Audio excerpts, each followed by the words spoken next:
Every great story starts with a dream that refuses to fade, and the belief that the dream will come true. Here we go! But what happens when the dream demands everything you've got?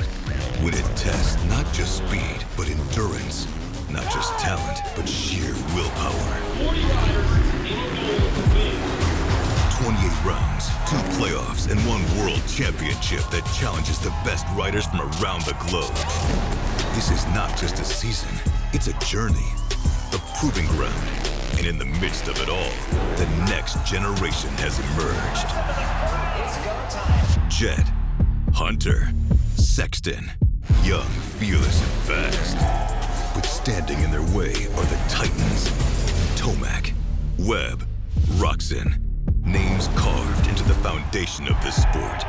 31 races, 1 world champion. This is the Monster Energy SuperMotocross World Championship. Hi folks, and welcome to the 2026 Monster Energy SMX World Championship Preview Show. Lee Diffie, Jason Wygant with you, and we're going to start with a positive. The off-season is almost over, Weege. So what's got you excited about this upcoming season? It's the thrill of the chase, Lee. Jet Lawrence has set a standard in this sport, 3 SMX titles in a row. He's the only rider to have won it, and you're seeing the competition shifting teams, shifting to new motorcycles, all in that chase to try to knock Jet Lawrence off of that perch. We're going to hear from a lot of the featured riders throughout this show, which I'm really looking forward to hearing from them.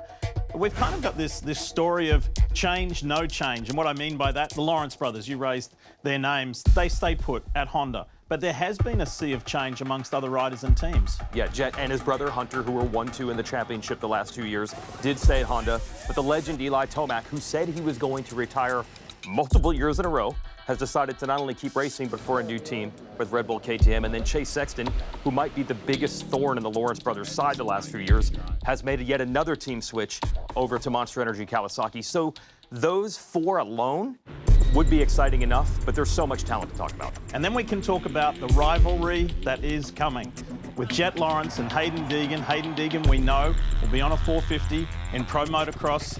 What do you make of this, and how excited are you about it? Yes, if the Tomac, Sexton, Lawrence brother duel isn't enough, there's this meteor coming, and it should be in May when the Pro Motocross leg begins, where Hayden Deegan, a sensation, is going after Lawrence at some point. But there's a chance he could start earlier, but there's also a chance that there will be growing pains and the real rivalry won't begin for a few years. But just the thought of 2 dynamic personalities, Jet Lawrence, Hayden Deegan, superstars in the making, against each other at some point in 2026, that's a pretty big story. Hard to believe that we're talking about year 4 of the Monster Energy SMX World Championship. It's gone by in a flash. We were sitting here wondering, how's it going to work out? How are the riders, how are the athletes going to attack it? How are the teams going to manage that? The longevity and the endurance of that season? What do you make of the 3 years thus far? Well, the riders' attendance proves all. So you have the Monster Energy Supercross leg of the championship, the Pro Motocross leg. They're not all able to make all the races due to injury, attrition, the normal things that any sport goes through. But they're all pretty much back in September for that playoff run. In the first 3 years we've seen it, I don't expect it to be different in 2026. And that's what they're going for, that world title in September. As far as the calendar and the schedule, still 31 races across the full season, 28 regular season before we go into the playoffs, and of course the championship finale. And nobody's done it better than 22-year-old Australian Jet Lawrence, because he is the 3-time and defending Monster Energy SMX World Champion in the 450 class. The 2025 season, though, was something a little different. So we really doing this, huh? Yeah. What motivates you personally outside of just the championship level? Being so competitive is what the real thing, because like, yeah, you win, you win, you win. You can win 8 times or 9 times out of the 10. And that one loss is what re-fires it up again. And you're like, dude, like I could have won that, you know? And I feel like if I can just stay through the whole season, all 31 rounds, I do have a very good shot if I just stay healthy and just keep logging them results. Are you aware the record pace you're on as far as wins and what you're doing at this young age? Like, are you aware of that, or is that something that just kind of goes under the radar? I honestly think it kind of goes under radar for me because I'm just doing my job. If I start looking into it too much, I start to get too emotionally attached to it. And I think that's when you start putting extra pressure that you don't already need. How do you feel going into Supercross? I feel good. Obviously, Hunter's really good this year as well. It'll be brother versus brother. Winner takes the title. One thing I always notice, which I appreciate about you, you use the word we a lot. You care about each other. Like, just talk a little bit about your family and how important that is for you. It's a we thing until I'm on the bike racing. Then it's me. We have our team. I have my dad, my brother. So that's why I always use we a lot, because it never is just me showing up to the race and this race, you know. There's so many other little things that get put together. Enduring fan base. Is there any other goals that you want to do outside of racing? Just like you, our hobby is golf, you know, and I love golf, and I'm like, you know, I want to make this a fun thing of kind of where I get with other athletes. NFL players at one stage, baseball players, obviously the feeds, they'll start popping up on Instagram, stuff like that, and obviously get them hopefully attached to go, oh, there's a race this weekend, or let's watch it, you know. So kind of just brings different audiences to the sport of what dirt bikes is, because obviously they don't wonder who I am, because their fans are obviously watching because of them. Then, okay, who's this kid?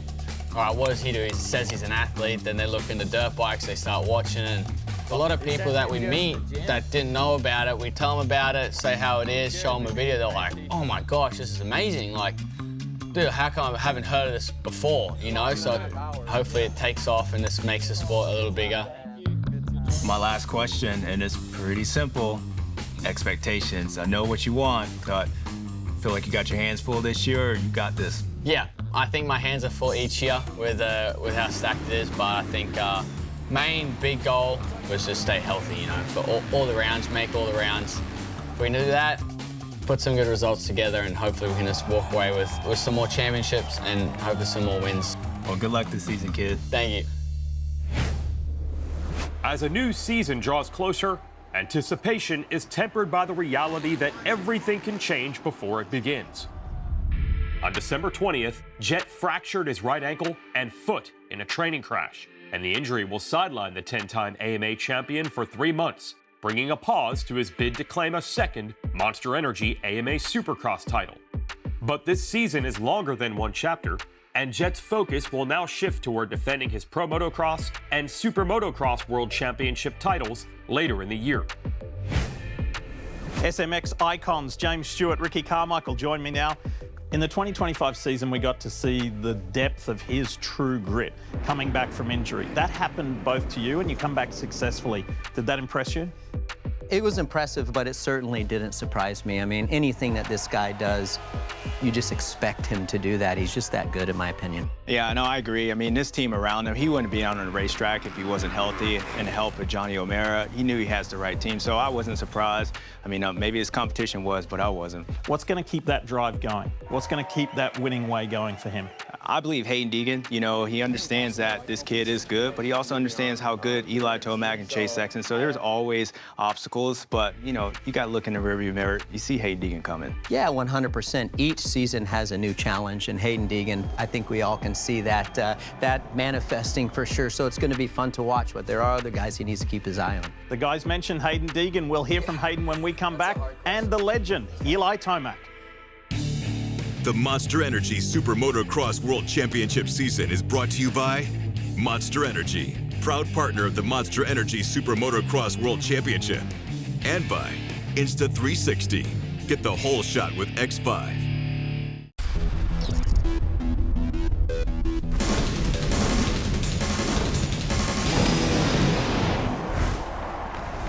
You're watching the 2026 Monster Energy SMX World Championship Preview Show.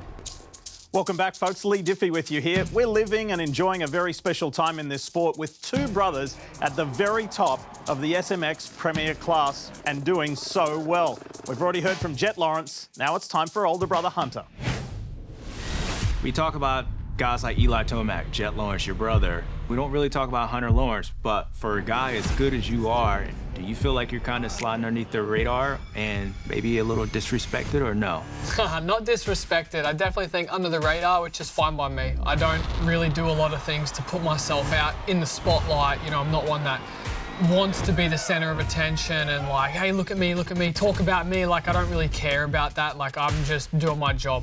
You've just been getting better and better. Even this year doing the SMX World Championship, you were a lot better than even last year previously. So moving forward, 2026, do you feel like you're still on that trend moving up? Absolutely, yeah. Like last year, It was a tough one to swallow. It was 24. I lost the SMX world title by 1 point, and then this year, arguably, I lost it with 2 laps to go when Jet passed Eli and got him into second, and that was enough for him to clinch. So, yeah, closer and closer again. So, yeah, I'd like to think this year coming in, I'm just a little bit better in every aspect of my craft, and, fingers crossed, and I hope we can tame that this year. We got 31 races. We know it's a long season, but going into the 4th year to playoffs, have you really changed your approach mentally and physically to last over the season and be fired where the final's at this year? Towards the end of the season, when we get around June, July, August, I wouldn't say take your foot off the gas, but you're definitely looking more at just maintaining during the week. You have to be at your peak for all year from January to October, essentially. That's how long you got to be on your A game for, which is pretty unreal. What's your expectation going into 2026? I want to be there at every race. Somebody went down right before the... Oh, it's Hunter Lawrence. I ended up getting injured and not being able to finish that season. Anaheim, I want to be top 5 there. Top 5 is like a win for me this year, and then obviously just build from there. One thing that goes unnoticed about you guys, you and your brothers, how much you guys are into the fans. We're definitely the most available out of all the guys on the line, I think. So, yeah, we definitely do our part on that side of things. How difficult is it knowing that the guy that you're got to line up and beat every Saturday is the guy that you're probably most closest to and your brother? Is that difficult? Sure, we race together, and there's times, like after SMX last year, like sure, I was bummed, but I'm not bummed because it's Jet. I'm bummed because it was like, damn, I was 2 laps away. Jet Lawrence has got this now.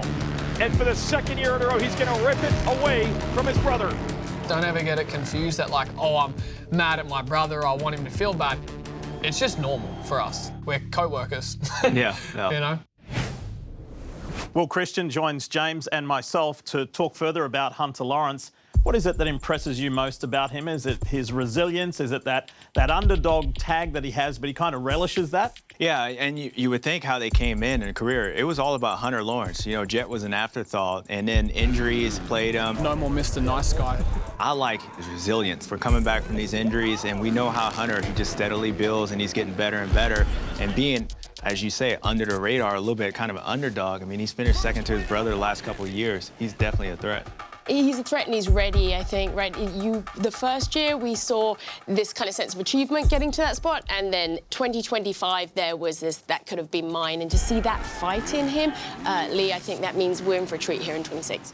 We were talking about Jet's comeback from injury in the 25 season. Well, Hunter did exactly the same, and in just as an impressive a way. Yeah, and sometimes he gets left to the side. He gets talked about second, but to your point, James, I don't think he minds that so much, and he does go about things in a different way to his little brother. He's pragmatic, he's methodical, he constantly builds throughout the season, and he's always there. Consistency has been important for him. No, I agree, and just as much as Jet's helped Hunter on speed, I believe Hunter's been a huge part of why Jet's been successful as well. So both of his brothers, they're dangerous. They're going to be hard to beat next year. While they stay put at Honda HRC, there is a change for Chase Sexton. Yes, 3rd different team in 4 years. What will this new season bring? How has the bike been? A big change from going from the KTM to the Kawasaki. How has that been? And obviously with the team. I rode the first 10 outdoors. I'm like, man, this thing feels way different than what I was on. It feels a lot like my Honda did. I think every bike has its perks. It's more about the people that you work with. They are the ones that help you get the bike to where you want. So you gotta be a team player and be in a place you wanna be at.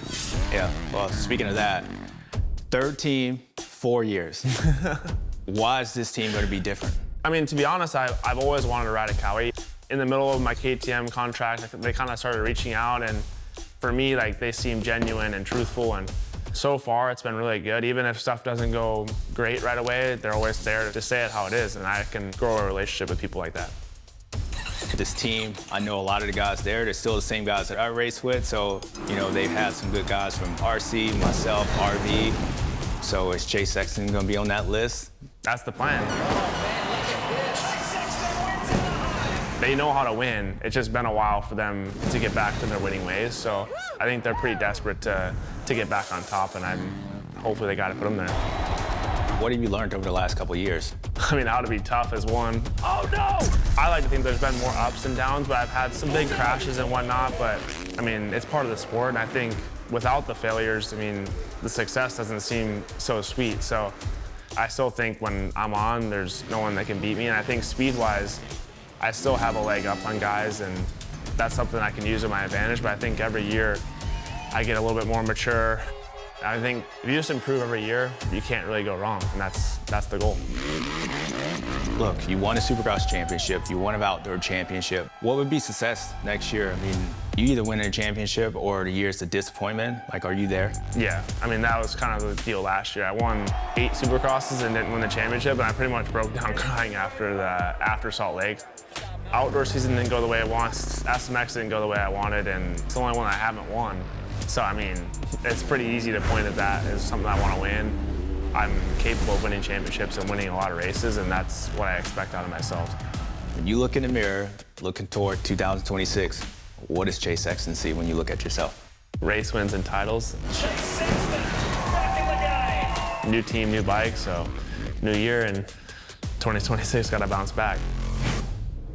Jason Thomas, Justin Brayton join us now to discuss Chase Sexton. JT, you up first. Another new season, another new bike, another new team. What's 2026 look like for Chase Sexton? Well, it's going to be interesting. This is the 3rd team within 3 calendar years, and I just think for Chase, his personality kind of matches his name. He seems like he's chasing that perfect bike, the perfect team, the perfect situation. I think this is a big year because all of the things he hasn't liked in previous situations, a lot of people are going to be looking at him to rectify those in 2026. JB? Yeah, I think the biggest thing when you switch to a new team is you have to think about the standards. And Chase Sexton's standards are winning races and winning championship. And new teams, sometimes it takes a while to get going. So let's see if he can get off to a fast start at Anaheim. I think that's a really good point. We've got to remind ourselves he's a multi-time champion. He has done it. He has been at the top many times. What's going to get him back there? I think his mindset and his belief. I think if you're Jet Lawrence, there's one guy that you're kind of thinking about that could really get up there and match your pace, match your fitness, kind of everything. That's Chase Sexton, and Chase truly believes that. I couldn't agree more. I think oftentimes what you tell yourself will come to fruition, and I think a lot of the time, Chase's inner thoughts have been negative, and that leads to a negative result. Look forward to seeing what this new season brings. We promised you earlier, Tomac and Deegan, they're coming up next.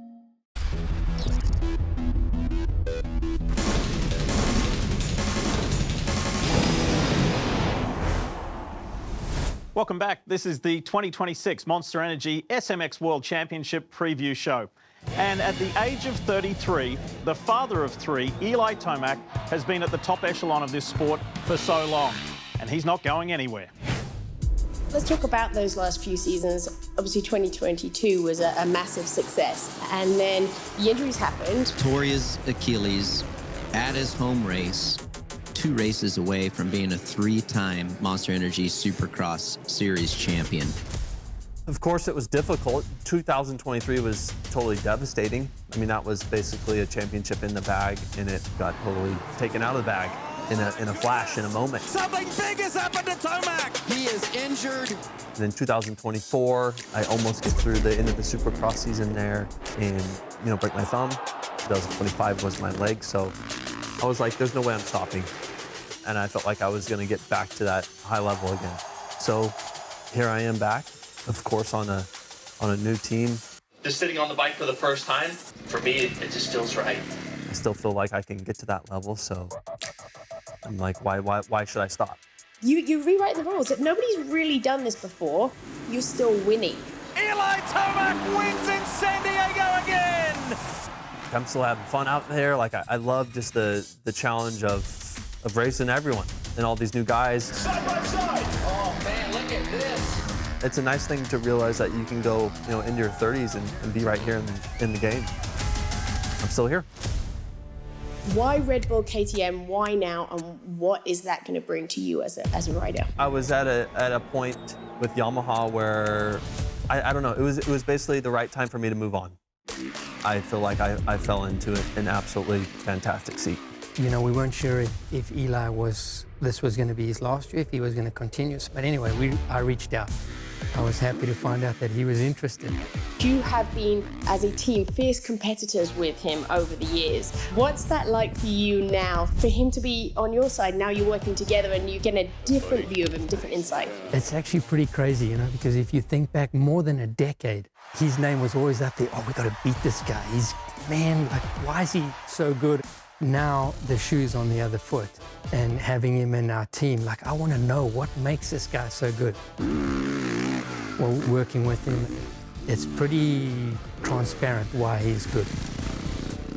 They're like, we haven't had someone that's ridden a bike with this much power on our team before.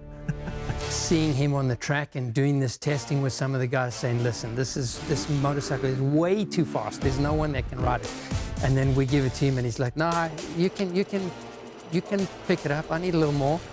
What are your own personal expectations of yourself and the team? Oh, my expectation is to be winning and nothing less. There's no question for all of us as huge fans of this sport that it's an asset that Eli Tomac is still around. He could have long been retired and still headed to the Hall of Fame. You've interviewed him a lot. What did you see in him that day that you spoke to him? There was zero chance that he was going to leave his career injured. He was going to just be like, all right, well, that happened. Kind of, I've achieved everything I set out to achieve, I'm done. No sign of it whatsoever. Every time I asked him, the answer came back, I'm not done, I'm not done.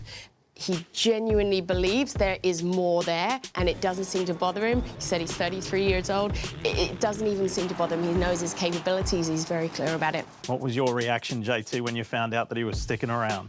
Well, I just think he's having fun. And you look at prior champions of the sport, Ricky Carmichael, Jeremy McGrath, Ryan Villopoto. When they got to the late stage of their career, I believe the pressure had overtaken the fun part of it, and that's why they maybe left and they didn't make it to their early 30s the way Eli Tomac has. You can see he wants to be out there. He's still enjoying this process. I think that makes him unique. And he's written that script already of how to change manufacturers, change teams and succeed, right? He has. You haven't seen this many riders kind of switch teams and still find success. Often they'll switch teams late, but their results deteriorate over time. Eli Tomac will come out and win in 2026. You happy he's still around? Oh, unbelievable. What he does for the sport, what he brings to the sport, I mean, you saw it. It's special. Well, what Hayden Deegan has done for the sport already is pretty immense for a teenager. There's exciting times ahead. Let's hear from him. Hayden, thanks for joining us today. Your progression in this sport, have you had a chance to think about how successful that you've been in a short amount of time? Yeah, it's pretty wild just to think how fast it went. I'm not completely done with the 250s yet, but it's like, it's almost coming to an end, and I feel like I just started. The fans are loving Danger Boy. My goal was to win one championship. I was like, if I win one championship, man, I could retire. That's what I was thinking when I was little. Finally got the SX title out of the way. I was like, thank God. Hey, I told you I was winning it today. I told you. I've heard that you are the first guy at the track and you're not scared to put in the extra. Have you always had that mentality? My dad always just told me, like, no matter what you have, you're born rich or poor, the hard work is what's gonna get you to the top. Now I'm to a point in my career where now the 250 side's fading away, and it's a maturity thing where you can keep some of it, but now it's adding to it, adding maturity to it, and becoming a better rider, maybe even a better person at the races, just trying to, you know, be more positive in ways. And that's my big goal, is going to the 450, just keep what I'm doing because it works, but add to it. How do you make it better? How do you mature and be able to go out there and win on a 450? You've always had like an edgier riding style and willing to turn it loose. I was raised like that, to always have confidence in yourself, and I always wanted to be the first person at everything I did. I want to be the first person done. Do you think a lot of guys should worry about themselves and not worry about others on the track? Yeah, I feel like a lot of people, and especially in the 250 class, have a lot of other things to worry about than just me. So it's like, there's a lot of guys that are getting a little feisty. And he gets slammed! And you know Deegan is not happy about it. Let's talk about 450. You talked about you've been spending some time on the bike, riding it a lot. I like hopped on the 450 and I'm like, wow, I feel way better on a 450 than I do a 250. It was weird. I felt really at home with it. I mean, just these days of riding and training, I've been going a whole lot faster than I could on a 250. Of all the heat that is in the 450 class, is there anyone specific that you really want to battle against? You know what I want to do, so you guys know who I want to beat, but it's like, you got to get through 10 other guys first. I wholeheartedly think I could win on a 450. I really do. Dude, everyone in the paddock knows that you believe in yourself. If someone says something like, hey, you ain't gonna go win on a 450, screenshot it, put it in my phone. I go look at that every time. I go, like, all right, bet. It's like, you know, I just use stuff to motivate me, right? Does it ever surprise you and you have thousands of people huddled around your rig and you're like, this is pretty badass? Everyone's cheering, all these kids super excited to see you. You got a massive crowd outside, everyone's stoked. It's amazing.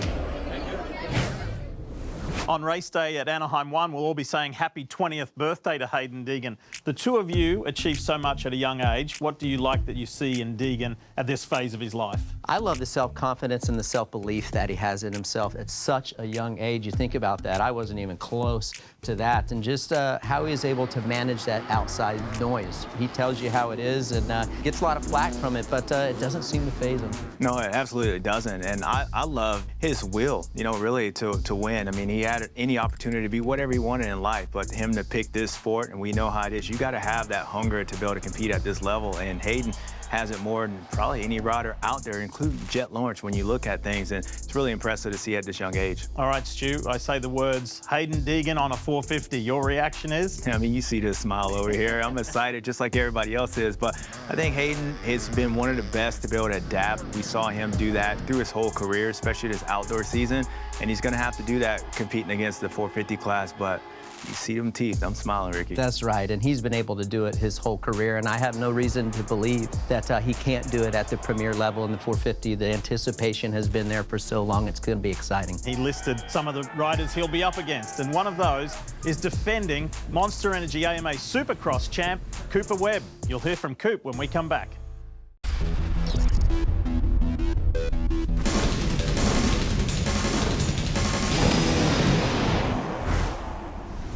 Jason Wygant is back as we continue the 2026 Monster Energy SMX World Championship preview show. Weege, we've heard from some of the feature riders. We've got more to come. Let's talk about some we may not hear from in this show. Ken Roczen, he's back. He stays with Suzuki, but he's got a new teammate. Yeah, and those two riders have something in common. Jason Anderson now moving to the Suzuki team with Roczen. These are riders the fans have come to know because, much like Eli Tomac, riders are staying in the sport longer. The fans probably remember when Roczen and Anderson were brash, young, outspoken types. Now they're 30-year-olds with wives, kids. But the family part has been part of the journey. I think the fans really can connect with them in a completely different way than they did when they were the young hotshots, and they can still win races. So it's really a treat that they're still around.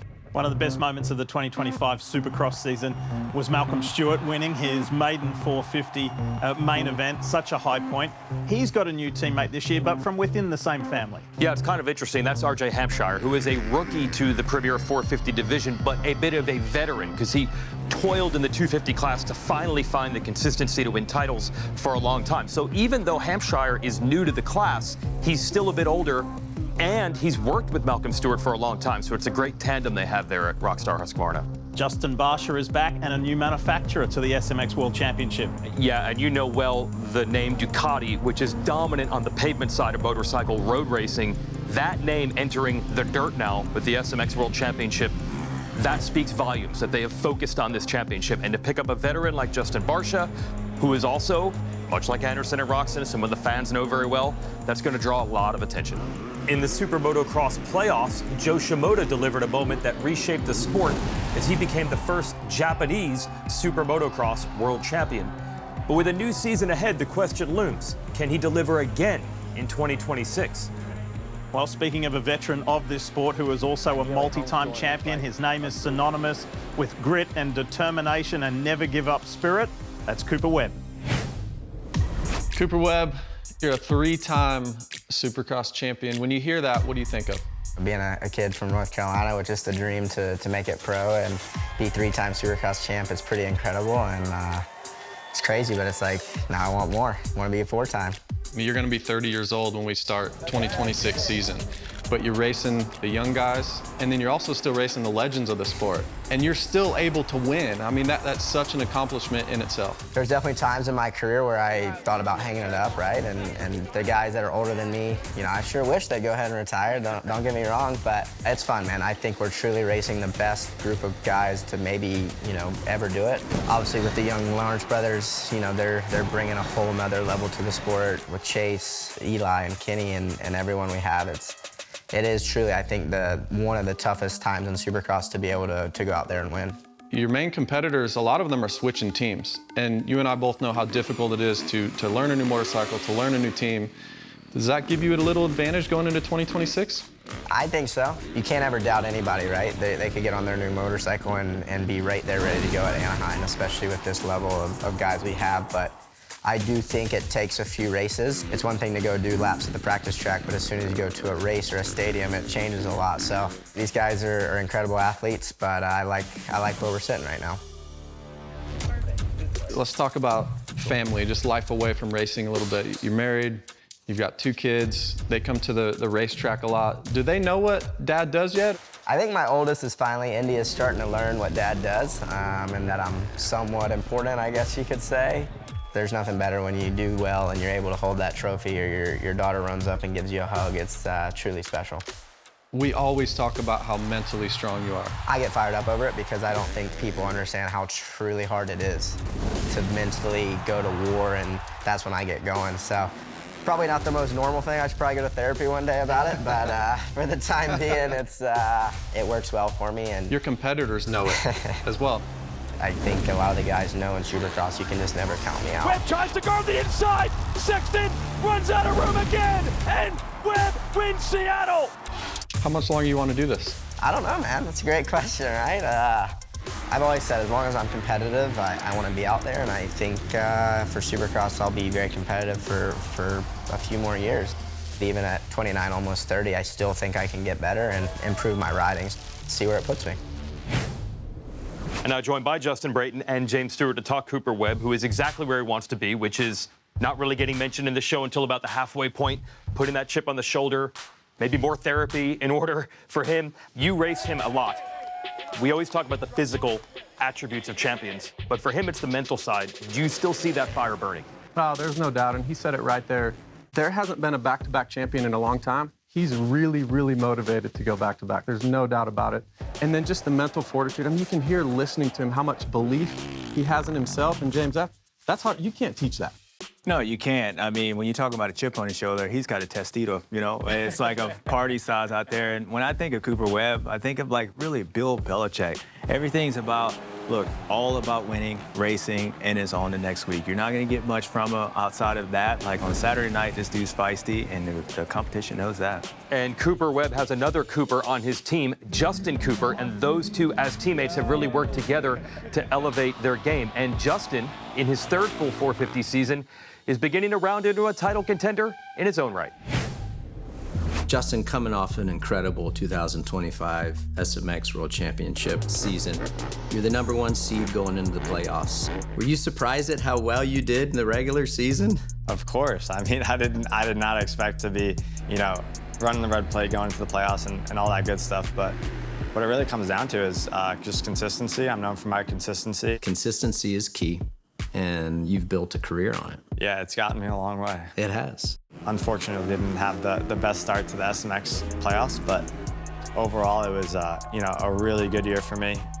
Third in Supercross, I think 4th in outdoors, and just work my way up slowly and then be a threat. You kind of came out of nowhere and then just boom, you were here. When did you start to believe, like, oh man, this could like really happen? Started making my strides really just the last couple of years in amateurs, and it was like the breaking point, like, I'm either gonna do this or I'm not, or else it's time to find something else to do, so. And then 2021, winning the 250 West Supercross Division Championship. What was that like? Actually, the 2021 season, funny story, I broke my foot 3 weeks before the opener. So that wasn't, yeah, it wasn't on my radar to, you know, I'm gonna go out and win this championship. I think I had one day on the bike before the race, and I came out and won the opener that year, so. Justin Cooper wins in Orlando. with a dominant performance. I've had 2 full seasons under my belt now, and I feel like I'm part of the class now. And welcome to the show, Justin Cooper. Up against all these champions that have been in the 450 class for however long, I feel like just a lot more comfortable. I like that. You're sneaky, dude. You know that? Very sneaky. I like you. Do you like that play? Do you like that? Yeah, I feel like I fly under the radar, just under it. Justin Cooper.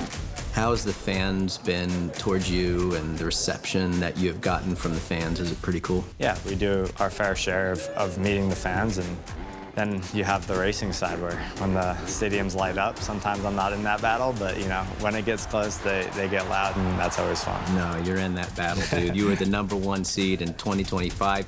Only thing to make it better is win SMX World Championship.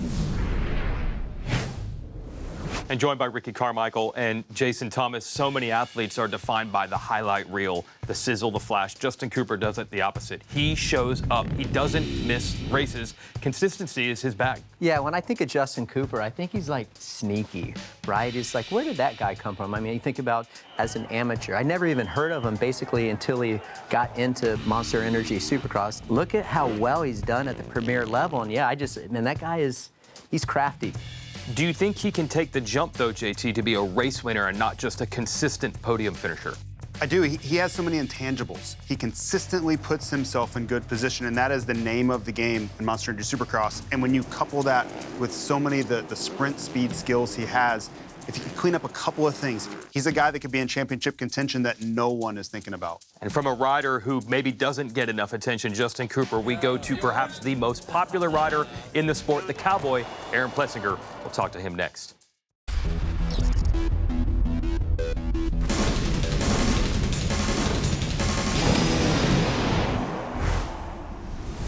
Welcome back to the Monster Energy SuperMotocross World Championship Season Preview Show. Up next, we talk to Aaron Plessinger, no doubt one of the sport's most popular riders, but aiming to be one of the sport's most successful. You weren't a part of the playoffs. You were out with an illness. Looking at 2026, are you going to be 100%? Me going, like over the last 2 or 3 years, they just caught up to me. And my body was just like, hey, dude, you're done right now. But now we're over it, and I'm feeling really, really good. Where do you view yourself as you enter a race like A1? I really, really do believe that I can be up there now, and I'm one of the guys, and I proved it before, but I just gotta be consistent. Aaron Plessinger wins in Foxborough. And if I do that, you know, who knows, I can be in the championship hunt by the end of the season. When he was in the Lights Championship, he was this like unknown really, and then all of a sudden he started winning, and he kind of created his own niche of being the nice guy winning. Sometimes I think he's too nice, you know, and he doesn't give himself enough credit. It's all about confidence. Yeah, guys. Once that starts to roll, it's amazing what you can do. Everybody on the team has been in my corner. I'm huge on loyalty, and what these guys have done for me over the past 4 years and how they've kept me around is really important to me. So I want to do good for them as much as I want to do good for myself. So AP, arguably the fan favorite. The crowd goes crazy when you come out. And you've become this larger-than-life persona. You know, with the fans, I mean, I always say I don't know why they like me so much, but I'm not going to complain about it because I like them just the same. You get up on the podium, which you've done. Those people lose their minds, for lack of a better word, and you match their energy. That's the best part of it, is you are right there with them. Seeing that they love me, I just want to give it back to them, man. I just want to give them what they came to see.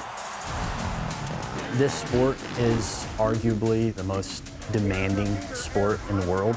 The gnarliest athletes doing the gnarliest thing in the world makes this championship the most prestigious in my eyes. It's pretty special. And now the goal for Aaron Plessinger, of course, would be to win that championship. But, JT, he seems to enjoy life so much. Is it potentially a hindrance that he doesn't seem to live or die on the win, maybe as much as other athletes that are always putting that chip on the shoulder? I don't think so. I think it matches exactly who he is. And you look at all these other champions, you know, Cooper Webb down on the starting line is so steely-eyed. He could just pierce through steel with his gaze. You look at AP, he's laughing, bumping his mechanic, and they're having a good old time. I think that's what separates him a little bit, allows him to be looser. When I look at the entire field, I think he has the most upside because of that. There are no expectations, but he can win, which I think makes him a little bit different. Yeah, and Will, you're down there on the podium as is JT a lot to feel that excitement from the fans, and maybe it does overshadow actually the talent and speed that he has. Because that's what he's known for, right? Everyone's like, oh, it's AP, he's the funny guy, and that's how he is on the podium, but that's how he is off the podium. That's how he is in the paddock. It genuinely is how he is with the fans and even the team. They're constantly joking there under the KTM tent, and I think, to your point, that's exactly what he builds off. That's how he works, and it's fascinating to watch because everybody has their own way of doing things, and that's Aaron's, and it works. Yeah, and he's popular around the world. The cowboy persona certainly plays well in the United States, but all around the world, people are tuning in, and we're going to catch up to our international broadcast partners for their take. SuperMotocross, entre familia. Entre familia, Edgar, y tenemos que primero hablar sobre el hermano pequeño. En direct et en français, l'intégralité de cette ultime course de la saison. Ici même, le SMX World Championship va connaître son champion. And SMXVideopass.com is the place for fans outside the United States to watch the races, available in English, Spanish, and French language broadcast. So I bring on Maxime Martin, my French colleague. You get to work alongside the great Sebastian Cortelli, who's won a lot of races and titles in his own right. This sport has always had a big footprint in Europe, but the International Video Pass taking it to another level. Yeah, for sure. It has been an exciting year, for us to bring for the first time the SMX World Championship to the French-speaking fans, in Canada, France, Switzerland, Belgium, and it shows also that the SMX World Championship is becoming global. Everybody was able to see all the races, all the year, live and on replay, because sometimes in France, the race is during the night, so it's good to have on replay. And we have a Spanish language broadcast available for the first time domestically on Peacock. So a lot of riders from around the world want to come here to pursue this title. That includes Jorge Prado, who has moved from Spain to race in the United States. Now, as for Prado himself, a very difficult transition to the SMX World Championship in 2025. Will 2026 be different? We asked him about it. Jorge Prado to the roar of the crowd. So Jorge, 2025, difficult year. You get injured at Anaheim too, and it seemed like that set you back a little bit coming into the Pro Motocross Championship. It was not ideal. I lost the whole Supercross series. So coming to 26, I feel like will be pretty much like a rookie year for me again. Prado is now the rider on the move. He's got a line on Plessinger. It was good that I got to do all the Pro Motocross rounds. You come back home, Red Bull KTM, a team that really you spent your career with in Europe. It's a big move. Is it a feeling of returning home for you? Definitely it was returning home. We have a great relationship, and I'm very happy to make it happen because, I was in a difficult situation. But now that I look back, very happy about myself to keep grinding, and I think that's what we'll see next year. The grind that I have in me, and now that I get back to a place that I know we can win together. Jorge rode for KTM for many years in Europe. He accomplished a lot. He was world champion 4 times. When the opportunity came for him to come back, I definitely believe that a person of his caliber is able to have success in the US. Whether it's in Supercross, I think that'll take a little bit longer, but in motocross, I believe he should be able to be a top contender. Coming into the 26th season and starting with Supercross straight up, I think I have a lot to improve. Pretty much everything, a lot to learn, and a lot to learn from the best guys in the world. Having Eli with a ton of championships and experience, I think it's great to have him here. I think I can learn a lot, and if I get to ride with him at the test track, it's good for me. I can watch him ride and have a very good reference. And AP, also even had a rep play a few years ago. We'll be a very strong team, and one of us got to put the KTM on top. The results show that Jorge Prado trying to move to a new series with a new race team with Kawasaki did not work in 2025. Now he's back to his old team with KTM. JT, is that the difference maker? We're going to find out because you have to think about the decision he made to prematurely exit a multi-year deal, force his way out even to go back to Red Bull KTM. Now that comes with expectations. A lot of people are going to say, well, you got what you want. now you better win, because he created a lot of chaos in the wake of that. So I think he has more pressure than he would have had in any other scenario. He could have stayed put and had nowhere near the amount of expectation he's going to have in 2026. Supercross is relatively new to him, and that's where the calendar begins. Prado has dropped his Kawasaki. There's a pressure to perform and learn at the same time. Yeah, he's most inexperienced in Supercross, but like you said, he can learn from the legend in Eli Tomac. Aaron Plessinger's won races before, so he's going to have a good gauge during the week, but he's got to stay healthy to get to Pro Motocross. I think that's the biggest challenge that Jorge Prado is going to face. Yep, just another great new addition to the series, having Jorge Prado looking to win races. We return, we'll preview the season, but looking at some of the key dates on the calendar. The Monster Energy SuperMotocross World Championship season is brought to you by Monster Energy, proud partner of the Monster Energy SuperMotocross World Championship, and by Triumph Motorcycles, for the ride.